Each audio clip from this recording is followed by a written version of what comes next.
नमस्कार, बहुत स्वागत है आप सभी का। मैं हूं सौरभ शर्मा और आप देख रहे हैं इंडिया टीवी। आज एक बार फिर आपके लिए एक अलग राज्य का ओपिनियन पोल लेकर हम हाजिर हुए हैं। 5 राज्यों में विधानसभा के चुनाव होने जा रहे हैं और अभी तक 2 राज्यों के ओपिनियन पोल हम आपको दिखा चुके और इन 2 ओपिनियन पोल में बीजेपी का स्कोर रहा है 2-0, यानी दोनों राज्य हमारे मुताबिक, इंडिया टीवी और सीएनएक्स के ओपिनियन पोल के मुताबिक भारतीय जनता पार्टी जीत रही है।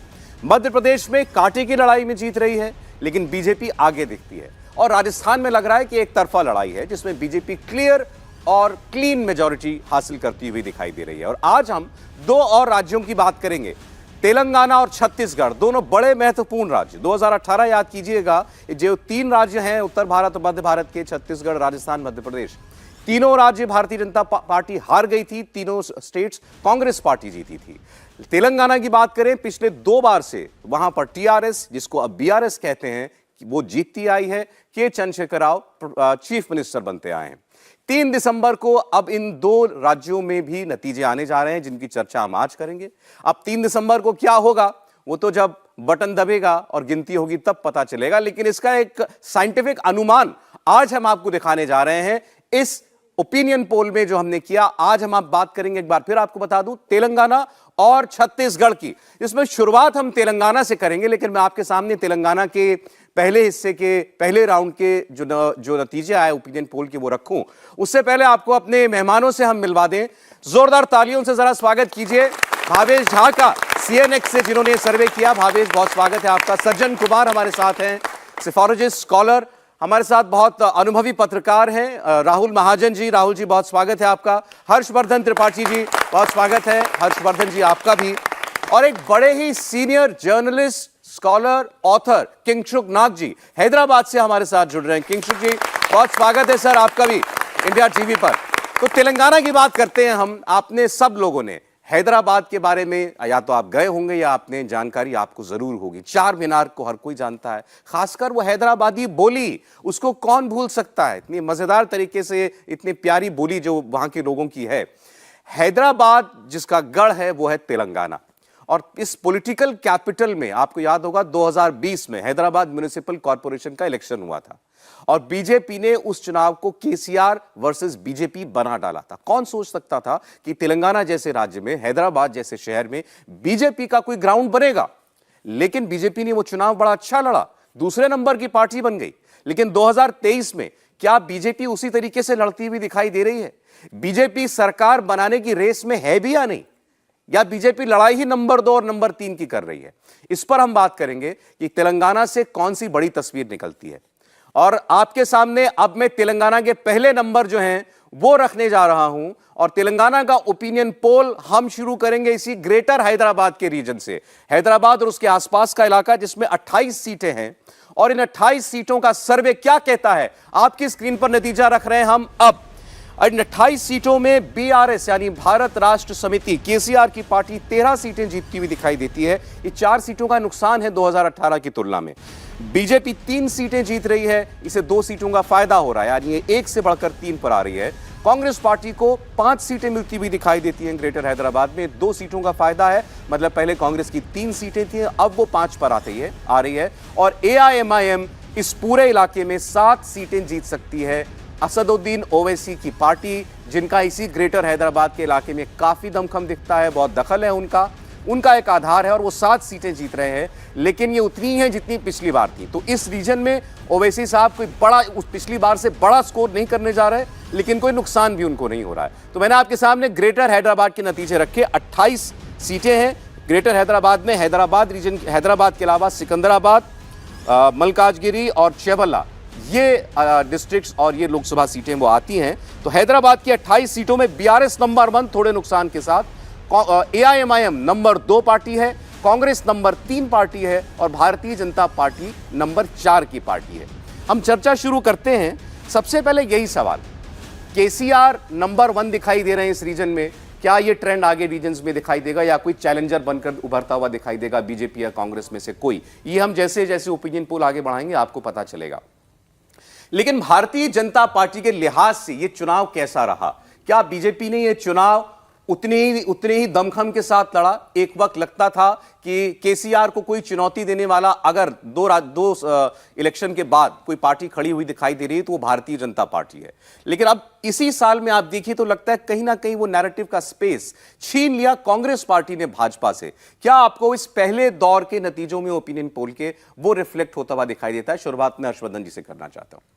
देखिए सौरभ जी, मुझे लगता है कि तेलंगाना, अगर हम कहें कि चाहे चर्चा चाहे जो हो रही हो, लेकिन अभी भी के चंद्रशेखर राव की पकड़ के सामने लोग यहां चर्चा करते हैं कि अरविंद केजरीवाल ने कोई मुफ्त की राजनीति शुरू कर दी, कोई कहता है कि भाई अशोक गहलोत और शिवराज सिंह चौहान बहुत लगे हुए हैं।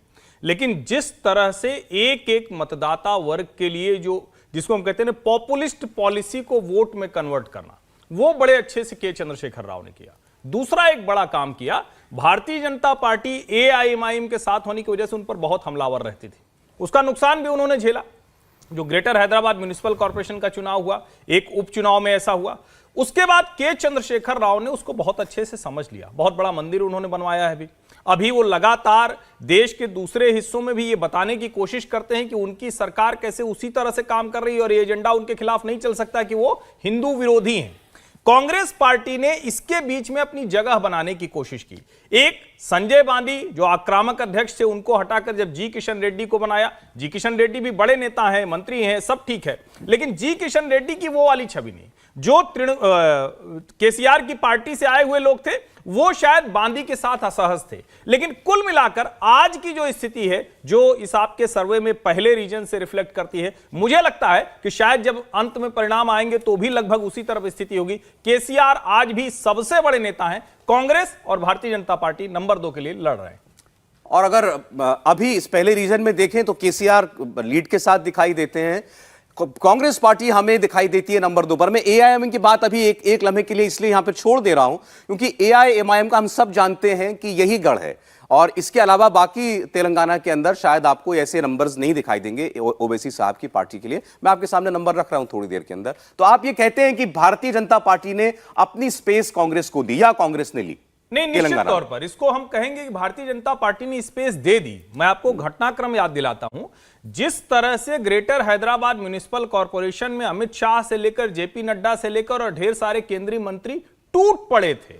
आपको याद होगा योगी आदित्यनाथ ने वहां से भाग्यनगर, भाग्य लक्ष्मी देवी का मंदिर, और उसके बाद आप देखिए न तो राज्य में और न तो नेशनल लेवल पर हैदराबाद तेलंगाना उसको लेकर कोई ऐसी रणनीति दिखाई दी। दूसरी जो बड़ी बात है कि भारतीय जनता पार्टी कहीं न कहीं उस रणनीति में सफल होती दिखी तो उसको लगा कि जो केसीआर के साथी आएंगे वो हमें ताकत देंगे, लेकिन वो वाली ताकत उनको मिली नहीं। और मुझे लगता है कि इसकी वजह से पार्टी की स्ट्रेटेजी में वहां भ्रम बड़ा पैदा हुआ है। अब वो क्यों पैदा हुआ, उसके बाद शायद यही वजह रही कि प्रधानमंत्री नरेंद्र मोदी को बोलना पड़ा, सीधे सीधे कहना पड़ा कि नहीं केसीआर तो हमारे साथ आने के लिए थे। वो वही दिखा रहा था कि भाजपा तो चुनाव में पिछड़ चुकी है, अब उसको कैचअप करना है कांग्रेस की बराबरी में आने के लिए या उसके आगे पीछे। प्रधानमंत्री ने जो बोला बड़ा एनिमेटेड था वो उनका बयान कि ये तो मुझसे केसीआर हमारे साथ करार वो समझौता करना चाहते थे, एनडीए में आना चाहते थे, लेकिन मैंने कहा कि हम भ्रष्टाचारियों को नहीं लेते हैं। उस वक्त लगा कि बीजेपी इस फाइट में आने की कोशिश कर रही है, लेकिन वो इलेक्शन के बड़ा नजदीक था।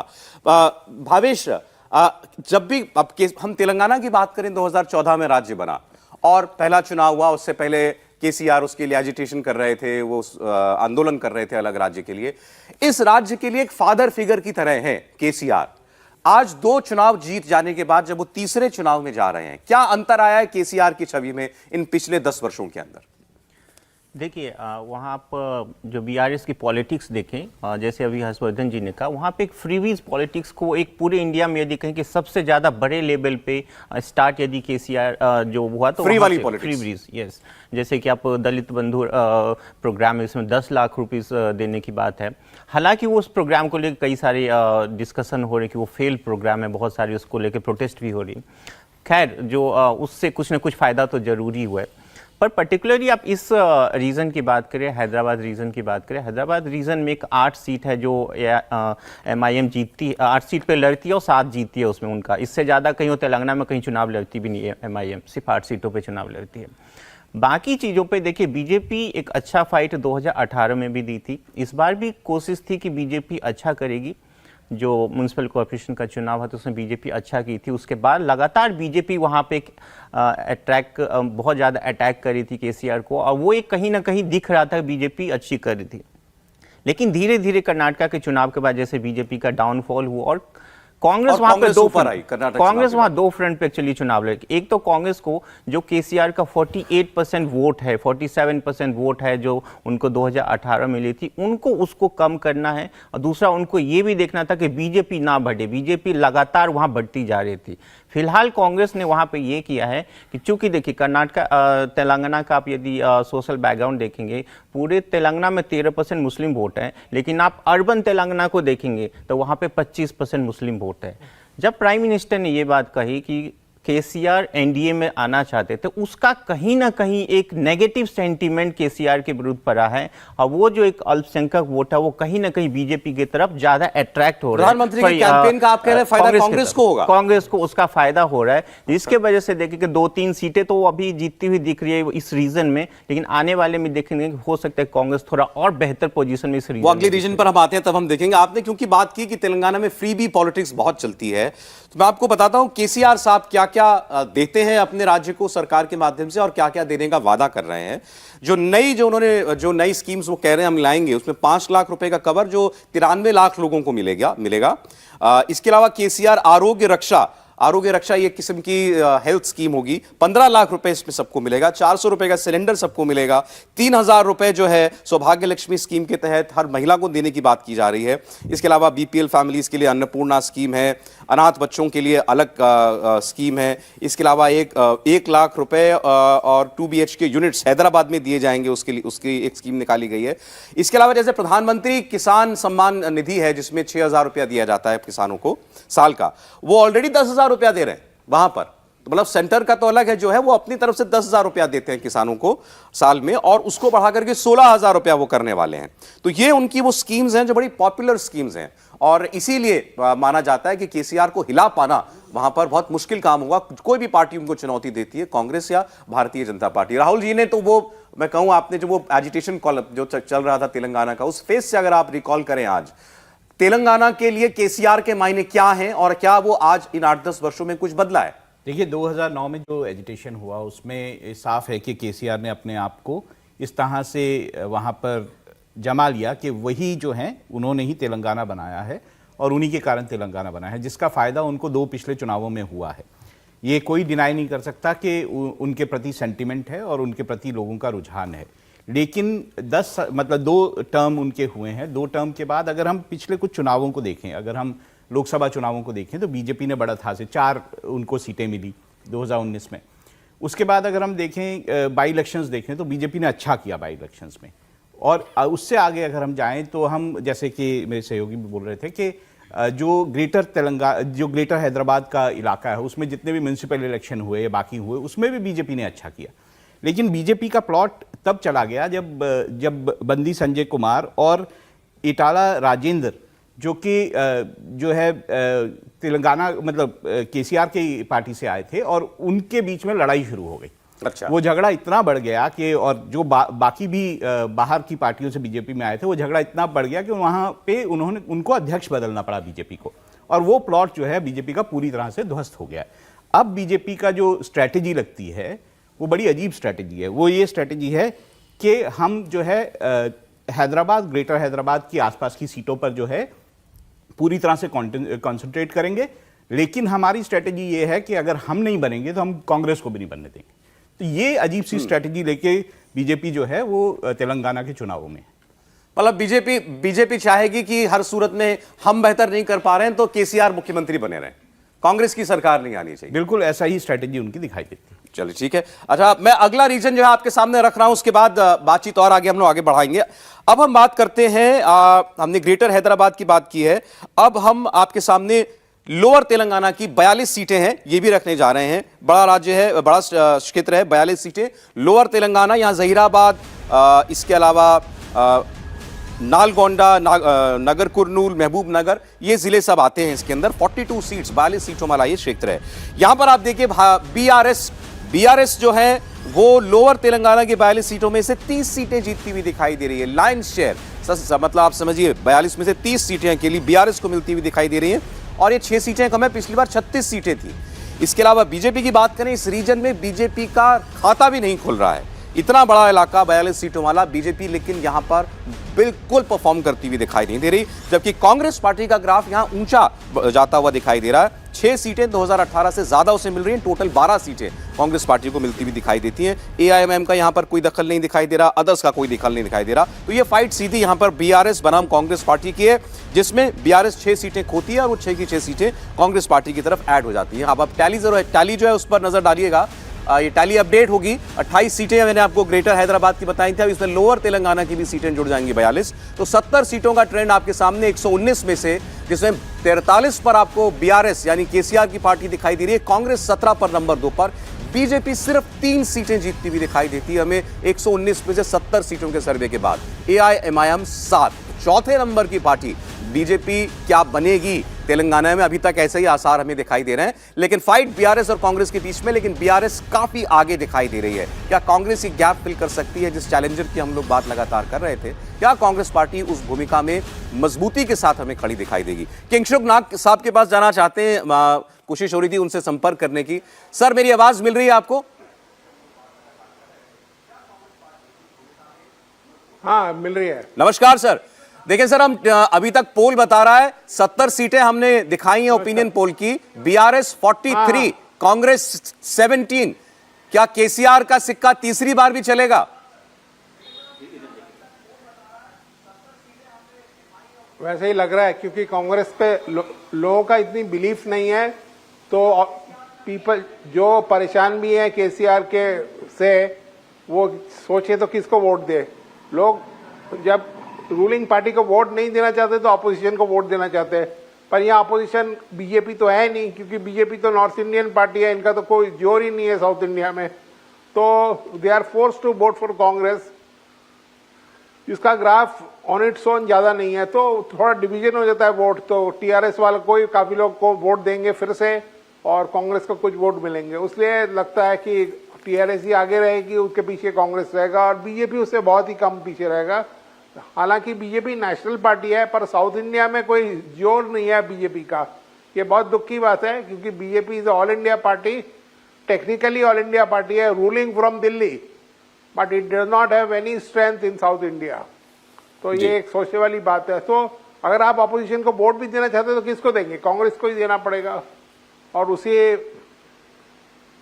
पर आप कह रहे हैं कि तेलंगाना के लोगों के लिए वो बीजेपी से रिलेट नहीं करते, बीजेपी को अपनी पार्टी मानते नहीं है, अपने इलाके की पार्टी। कांग्रेस पार्टी को मजबूरी में वोट देते हैं कि कोई और अपोजिशन पार्टी है नहीं, तो वहां पर ले दे के अगर कुछ है तो वो केसीआर और बीआरएस। हाँ, करेक्ट।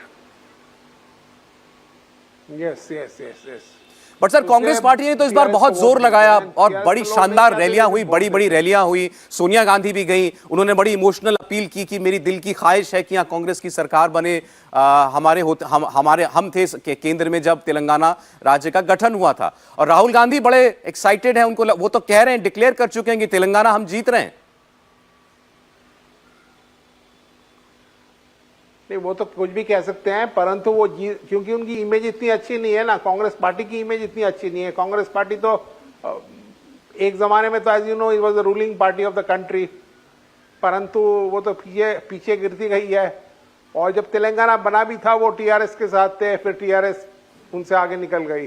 तो कांग्रेस पार्टी की लीडरशिप पे लोगों का इतना संपर्क नहीं है जी, और इतना सोचते, तो इसलिए कांग्रेस पार्टी भी। अच्छा सर, तो ये और बता दें हमको, केसीआर के कौन से वो मजबूत बातें हैं उनकी जिससे लोग रिलेट करते हैं उनसे? आज भी केसीआर अगर लोगों की पहली पसंद है, अभी तक तो लगता है, तो क्यों?